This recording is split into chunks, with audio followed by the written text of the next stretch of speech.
Job chapter 3, verses 1 to 26. That's found on page 514 if you have the Geneva Bible. If you have the King James, if you find the book of Psalms, you can go back one book and you can find the book of Job. As you're turning there, you'll remember that Job has been greatly afflicted. And now here, finally in chapter 3, he will open his mouth to let us know how he feels within. And he does so in great poetic form. Job chapter 3, verses 1 through 26. Verse 1. Afterward, Job opened his mouth and cursed his days. And Job cried out and said, Let the day perish wherein I was born, and the night when it was said, There is a man-child conceived. Let that day be darkness. Let not God regard it from above, neither let the light shine upon it. But let darkness and the shadow of death stain it. Let the cloud remain upon it, and let them make it fearful as a bitter day. Let darkness possess that night. Let it not be joined unto the days of the year, nor let it come into the count of the months. Yea, desolate be that night, and let no joy be in it. Let them that curse the day, being ready to renew their mourning, curse it. Let the stars of that twilight be dim through darkness of it. Let it look for light, but have none. Neither let it see the dawning of the day. Because it shut not up the doors of my mother's womb, nor hid sorrow from mine eyes. Why died I not in the birth? Or why died I not when I came out of the womb? Why did the knees prevent me, and why did I suck the breasts? For so should I now have lain and been quiet. I should have slept then and been at rest, with the kings and counselors of the earth, which have built themselves desolate places, or with the princes that had gold and have filled their houses with silver. Or why was I not hid as an untimely birth, either as infants which have not seen the light? The wicked have there ceased from their tyranny, and there they that labored valiantly are at rest. The prisoners rest together and hear not the voice of the oppressor. There are small and great, and the servant is free from his master. Wherefore is the light given to him that is in misery, and life unto them that have heavy hearts, which long for death, and if it come not, they would even search it more than treasures, which joy for gladness and rejoice when they can find the grave. Why is the light given to the man whose way is hid, and whom God hath hedged in? For my sighing cometh before I eat, and my roarings are poured out like the water. For the thing I feared is come upon me, and the thing that I was afraid of is come unto me. I had no peace, neither had I quietness, neither had I rest. Yet trouble is come. Title of our message this morning, Job chapter 3, verses 1 to 26, Job's first speech.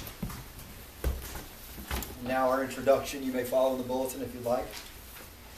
Our introduction.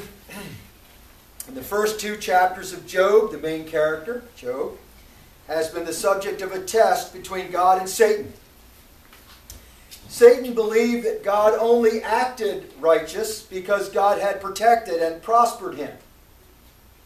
Satan suggests that if God took all that he loved dearly, which included his possessions and his children, that he would curse God to his face. This did not happen. So Satan suggested another test in which Job was tormented physically and mentally. After some time, Job's friends come to comfort him, but Job is silent for a week. Here, in this chapter, we hear Job's first words, a lament against life itself. We have 3 points to our message this morning. The text is broken into 3 pericopes, verses 1 through 10. Job wishes he had never been born. Verses 1 through 11, Job wishes he had died at birth. And verses 20 through 26, Job wishes that he could cease to be. Our context. Here in Job's first public speech to his 3 friends, he offers an extended lament that occurs in 3 parts. First, in verses 1 to 10, Job wishes that he had never been born. Secondly, since he had been born, he wished that he could have died at birth, or that he could have been stillborn. Verses 11 through 19. In our third stanza, verses 20 through 26, Job now wished that since he had to live, he could cease to live. Job has moved from hatred of life to a love of death. We start with our first point, verses 1 to 10. Job wishes he had never been born. Verses 1 to 3. Afterward, Job opened his mouth and cursed his day. And Job cried out and said, Let the day perish wherein I was born, and the night when it was said, There is a man-child conceived. We, the reader, have previously observed the external suffering of Job. But now we hear of Job's inner suffering. Job begins by offering a curse on the day of his conception and birth. And of course, the day of conception and the day of birth are two different days. Job is said here to have opened his mouth, which refers to the fact that after 7 days he breaks his long silence. The phrase, open his mouth, also means to speak something very important. Up to this point, Job has kept his bitterness within. Now he expresses himself in a very sad complaint.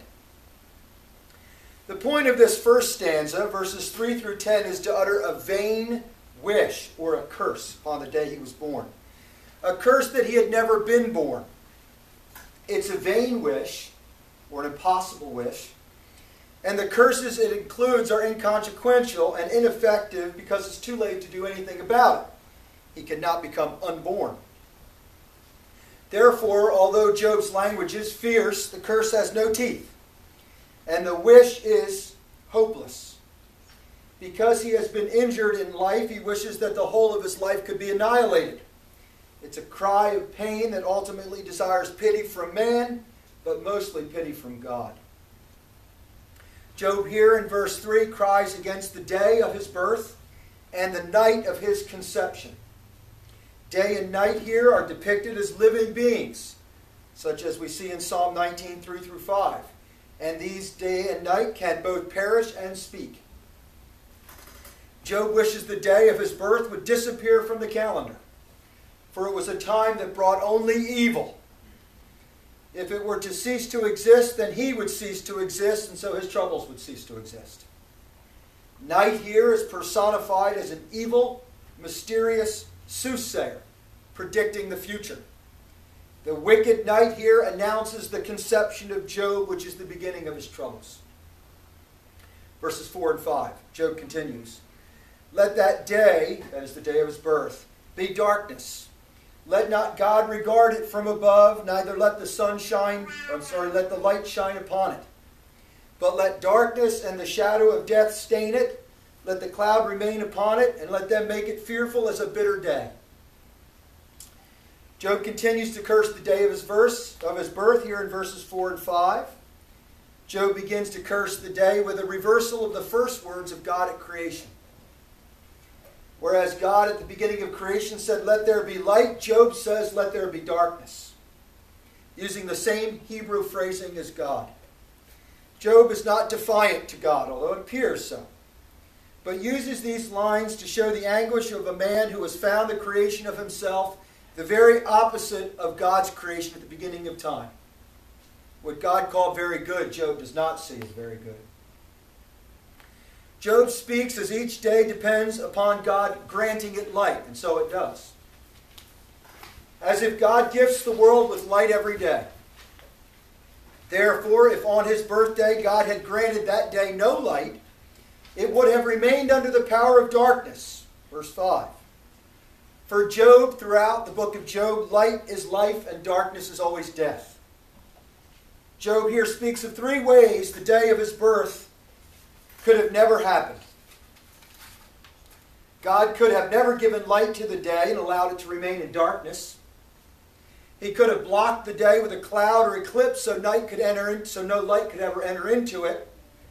Or he could have, as the text says, stained it or taken away its beauty to make it ugly, abominable and filthy in the eyes of man.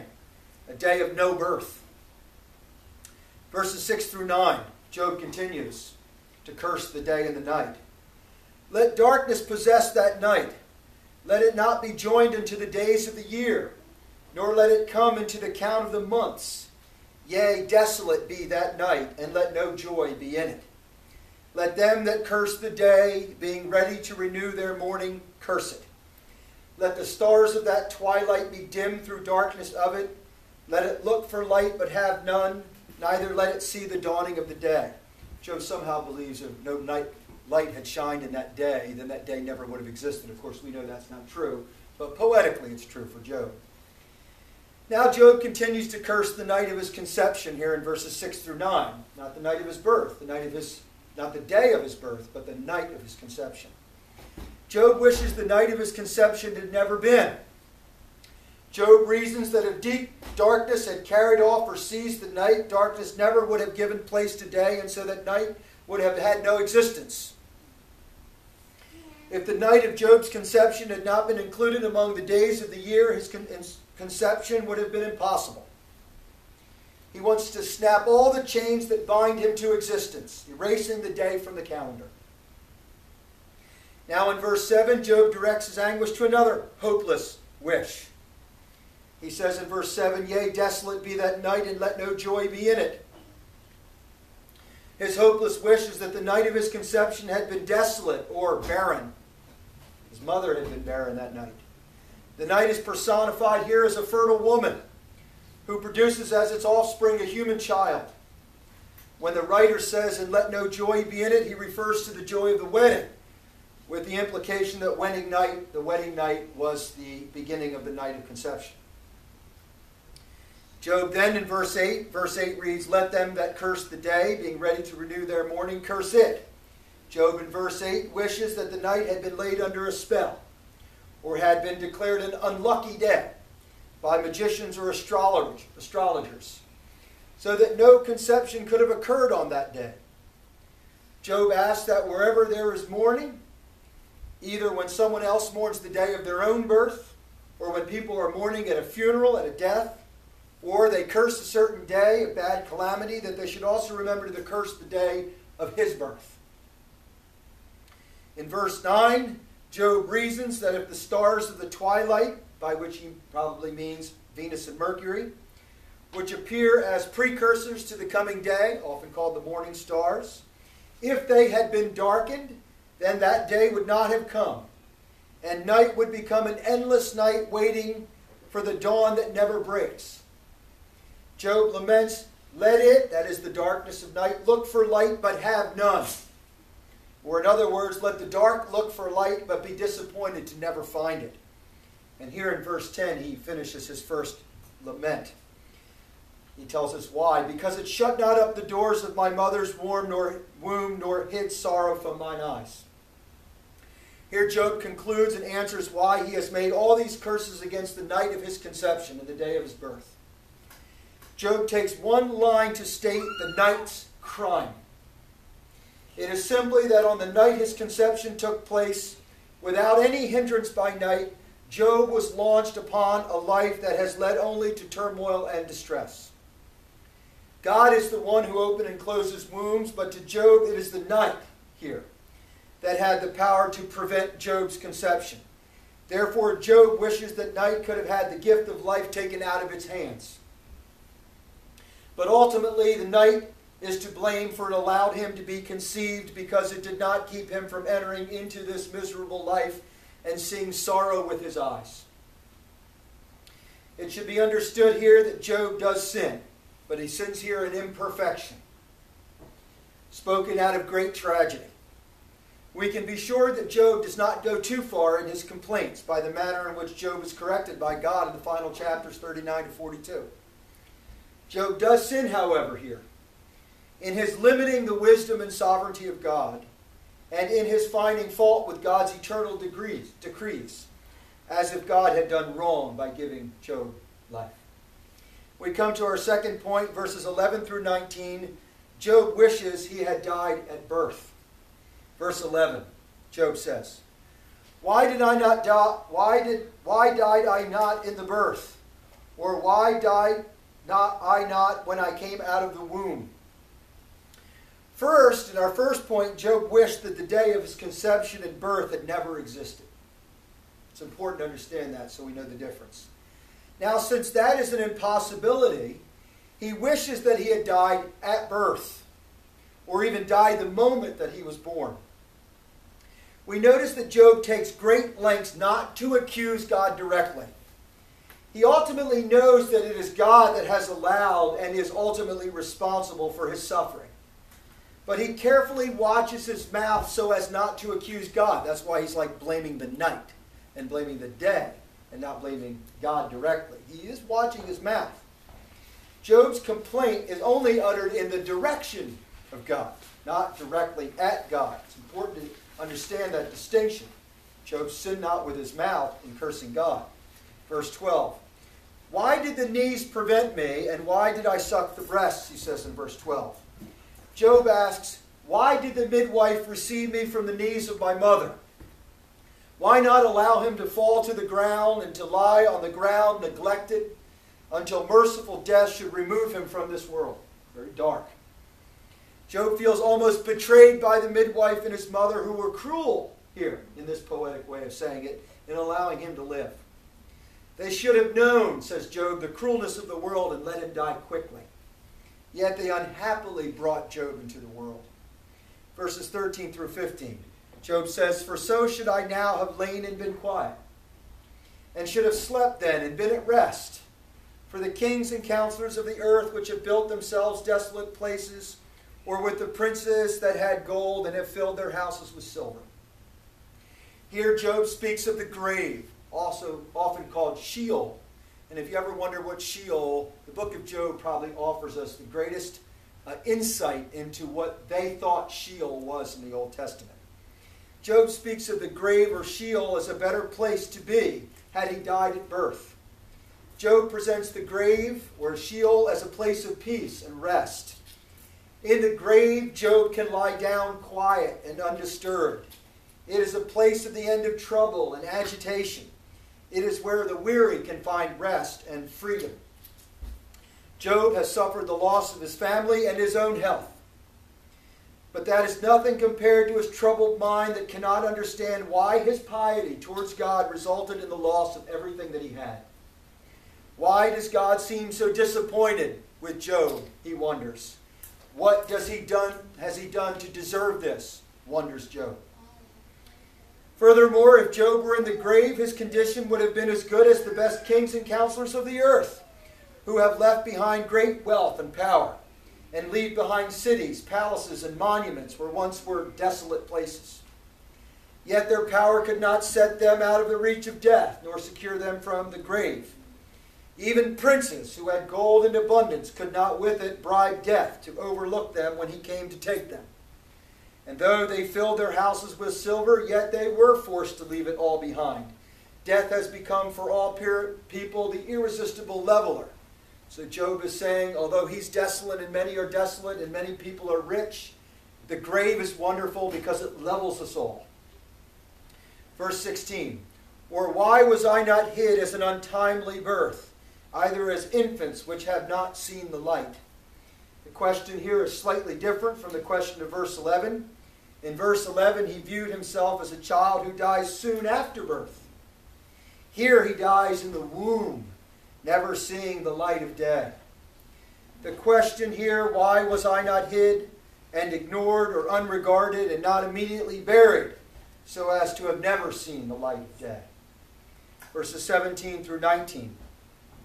The wicked have there, in the grave, ceased from their tyranny, and there that labored valiantly are at rest. The prisoners rest together and hear not the voice of the oppressor. There are small and great, and the servant is free from his masters, picking up on the same theme as we saw in verses 13 through 15. Now Job desires the grave because he sees it as a place where the powerful or the wicked are drained of their power and everyone is on the same level. Here, of course, Job is speaking poetically, too emotionally overwrought to consider God's different judgment on the righteous and the wicked, but thinks only of the freedom of being rid of this life. We know better. The wicked can no longer oppress the working slave. They are both equally at rest. The prisoner is on level ground with his jailer. The small and the great are equal, and the servant is free from his master. Job here may have identified himself with the oppressed, feeling unfairly oppressed by the judgment of God, or simply seeing himself in oppressive circumstances. The grave will be the release from not knowing why God has been so severe to him. It will be a release of the fear of God and the end of his humiliation upon the earth. Here in this second point, Job sins again imperfectly by complaining about the harshness of his sentence, as if his previous good work should have kept him from such a fate. Job errs here in faulting God. Job had slipped into his wife's mistaken thinking that if he was an innocent sufferer, then God must be at fault. But we know that all mankind deserves whatever they get, regardless of the severity of what we get. We all deserve hell and immediate death immediately. Job speaks too soon here, without completing his thoughts, and then speaks too harshly, and without proper knowledge. We come to our final point, verses 20 through 26. Job wishes that he could cease to be. Verse 20, Job says, "Wherefore is the light given to him that is in misery, and life unto them that have heavy hearts?" First, in our first point, Job wished that the day of his conception and birth had never existed, that it had been wiped from the calendar. Verses 1 to 10. Since that was an impossibility, he wished that he had died at birth in verses 11 through 19. But of course that didn't happen either. So finally Job asks the question, why suffering humanity cannot be relieved of its suffering by an early death. Verses 21 through 23. Which long for death. He's speaking for all of humanity now. All of humanity which wants to die, which long for death, and if it come not, they would even search it more than treasures, which joy for gladness and rejoice when they can find the grave. Why is the light given to the man whose way is hid, and whom God hath hedged in? Here Job, speaking for the troubling condition of all mankind, he asked why those who suffer should have to continue to live. Job asks why those of mankind like himself, who are in an ever state of turmoil, conflict, and unease, who have grown bitter of soul and spirit, who are soured of life, and which long for death, should be made to live and continue to suffer. He says that they yearn for death like one who frantically searches for buried treasure. Quite a picture there. For the oppressed, says Job, death is a joy. He calls it a gladness, something for which to rejoice, his words. Job asks why God spares a person who wants to die. Why does God sustain the life? Job sees this as a cruelty, a hostile and mean-spirited act. He says that man is overprotected, hedged in. Now isn't it interesting that Job complained to God that Job was hedged in, and now Job complains he's hedged in. Man is overprotected, but in this context, Job says he's hedged in with an unescapable hold over death. Yet he does not know what direction to turn to be relieved of his misery. Verse 24, Job laments, "For my sighing cometh before I eat, and my roarings are poured out like the water." Now Job here returns to his own personal sufferings. Here he gives the reason that he would rather be dead. He despises an existence that is cursed. A normal life is sustained by food and drink. But Job says that his sighs are his food, and his roarings, which are tears from weeping, is his drink. Furthermore, Job must eat and drink. For suicide, we notice, for Job is out of the question. And so he must eat and drink to sustain his miserable life. Sixth commandment. A life that he would like to see end. He knows only God alone can bring an end to the pain of body and horrors of the mind, which flow continually, and he calls poured out like the water. And finally, our final two verses, verses 25 and 26. "For the thing I feared is come upon me, and the thing that I was afraid of is come unto me. I had no peace, neither had I quietness, neither had I rest, yet trouble has come.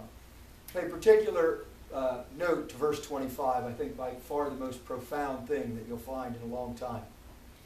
Job here says, the thing that he feared most has come upon him. What is it that Job feared, and when did he fear it? Job's fear came when he was still prosperous. And that fear was that his sons, or perhaps even himself, would fall too much in love with the world. But specifically, that they would fail to see the world as a vanity and begin to enjoy too much a life of ease. If they should love the world too much, when trouble came, and it always comes, they may despair of life and not be able to enjoy a world in which they're not prosperous.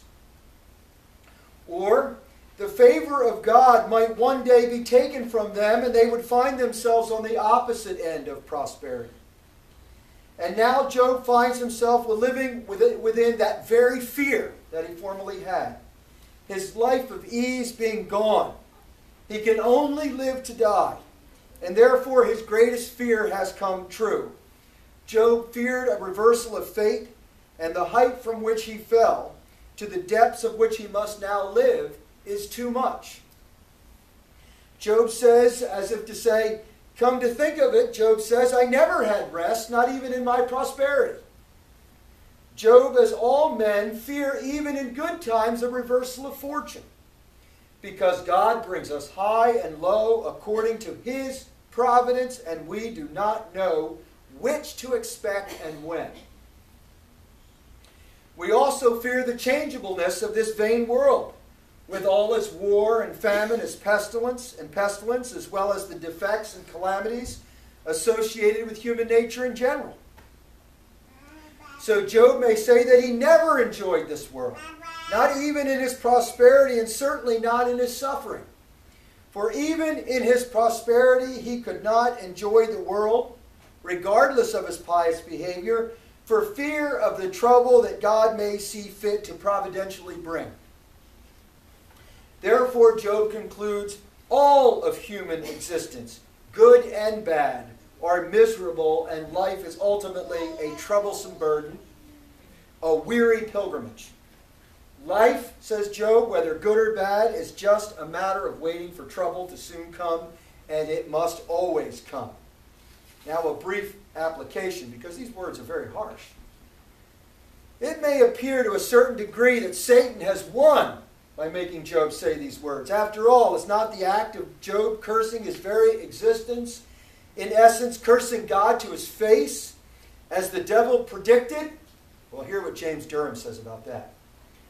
While Job does err and sinfully questions the providence of God, the great debate between God and Satan was not whether or not Job was a sinner, but whether he was a hypocrite, and whether he would forsake God's grace or not. While Job speaks without knowledge, rashly and harshly, he does not cast God away, but rather seeks to understand why God is angry at him. God takes notice of the great strain Job is under and considers the context of his circumstances. Job's words are extreme, but so is the fateful situation that God has put him in. God takes